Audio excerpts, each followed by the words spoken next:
Muy bien.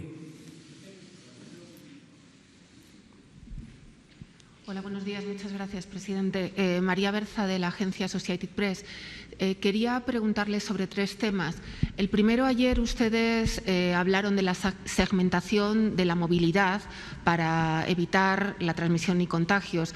El subsecretario López-Gatell por la tarde sugirió que podía ser a través de filtros, pero quería saber si nos podría concretar un poquito más cómo van a ser estos filtros, dónde se van a poner, más allá de que hay ciertas comunidades, como usted dijo, pequeñas, que ya están de alguna manera controlando sus entradas, pero por ejemplo aquí en Ciudad de México, en el Valle de México, que es uno de los grandes focos, ¿qué se va a hacer? ¿Cómo van a ser esos filtros? ¿Quién los va a hacer? Si es la Guardia Nacional, el Ejército o las policías. Muchas gracias.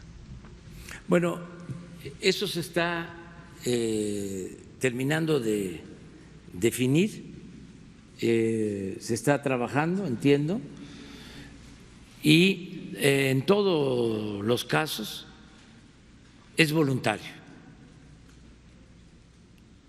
Entre otras cosas, el proceso de México para enfrentar el coronavirus se ha sustentado en el llamado de participación ciudadana voluntaria. No ha habido utilización del uso de la fuerza, no ha habido toque de queda ni ninguna de esas medidas. Todo lo ha hecho la gente de manera voluntaria y hemos tenido así buena respuesta.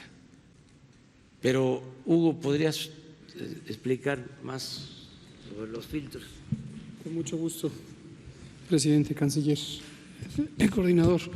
Efectivamente, cada vez este tema, cuando ha surgido el asunto de reducción de movilidad, quizá por analogía o por comparación con algunas medidas que se tomaron en los países europeos o incluso en Estados Unidos, se nos ha preguntado si esto implica que ya tendría que entrar la fuerza pública.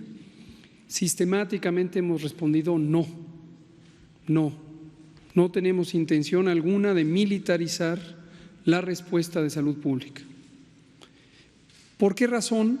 Porque la consideramos, por un lado, innecesaria y por el otro lado, inconveniente. Inconveniente porque esto perturbaría mucho la dinámica social que hasta ahorita ha sido muy favorable a esta respuesta.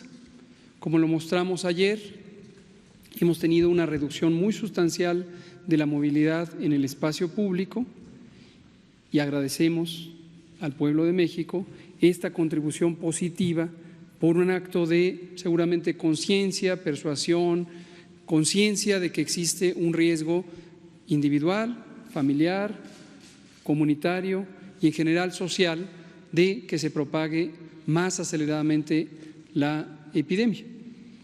Entonces han contribuido. Por eso el balance que dimos ayer es un balance muy alentador porque refleja el resultado de una sociedad responsable, una sociedad solidaria, una sociedad consciente que sabe que puede actuar y que cada una de las personas en lo individual no identificará el tamaño de su contribución, pero cuando ya las multiplicamos por millones es una contribución extremadamente importante.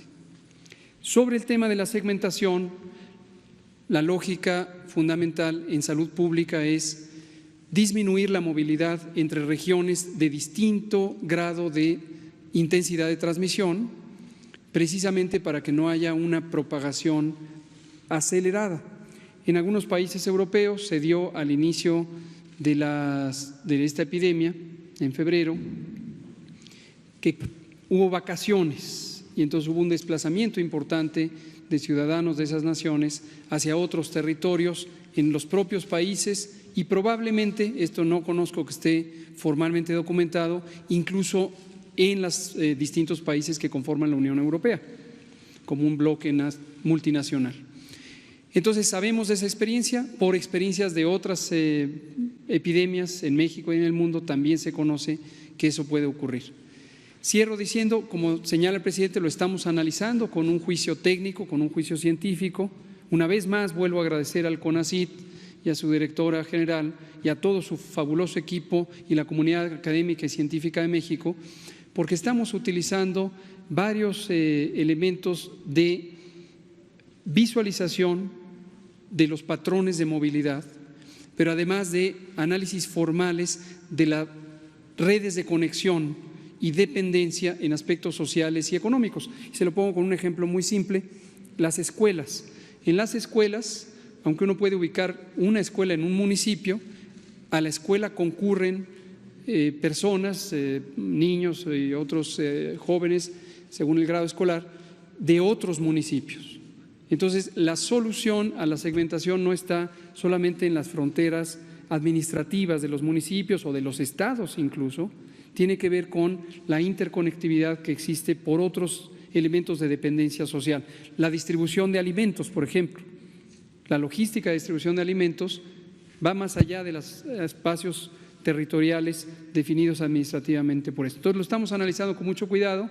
Creo que pronto vamos a tener una propuesta técnica al respecto y en todos los casos, con esto cierro, es tal como lo ha indicado el presidente, con la confianza en que vamos a tener una respuesta social positiva y que vamos a lograr persuadir a la población que siga los patrones de movilidad que permitan controlar la epidemia y les permitan además mantener la sustentabilidad de las comunidades. Doctor, una puntualización simplemente. Si dice que no se va a militarizar, este tipo de filtros que sería, por ejemplo, personal de salud, sí. O sea, se tomaría la temperatura, no sé, para si nos puede dar una idea de qué se está pensando, no, para que los ciudadanos también lo sepan. ¿Cómo no? Una idea general, y es la más importante, es la reducción de la movilidad.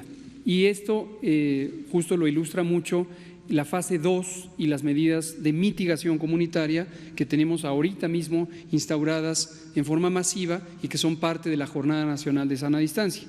O sea, son disposiciones generales, legales, amparadas en las atribuciones que tiene la autoridad sanitaria, que provienen desde la Constitución, el artículo 73, fracción 16, y también la Ley General de Salud, y son disposiciones generales para todo el territorio nacional. Después, las autoridades sanitarias estatales tienen también responsabilidades en su marco de operación y los propios municipios tienen responsabilidades porque también tienen responsabilidades en aspectos de salud. Y esto lo que nos permite es, en algunos casos, traducir en disposiciones administrativas. Le pongo otro ejemplo hipotético, pero es muy cercano a la realidad. Mercados públicos.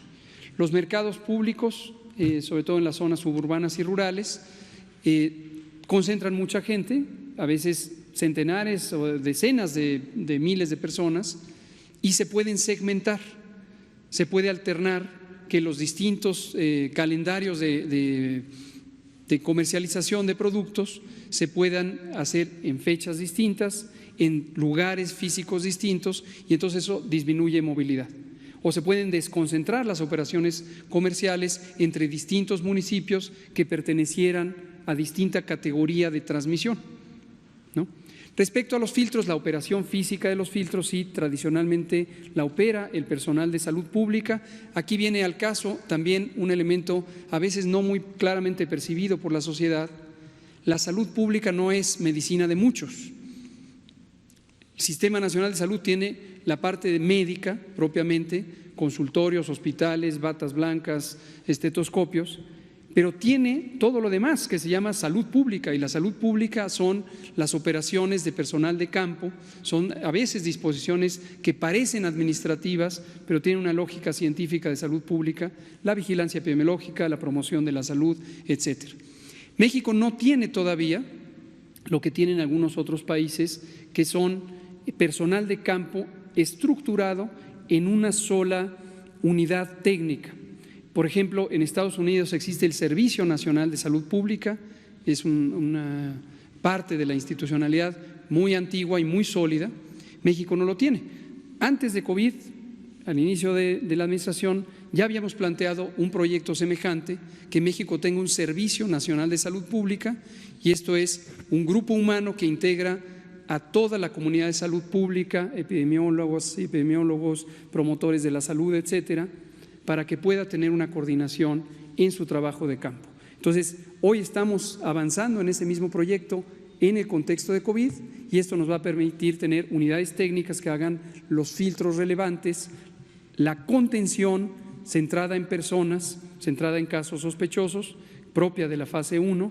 Ayer explicábamos que los territorios de muy baja transmisión se comportan como territorios que están en fase 1.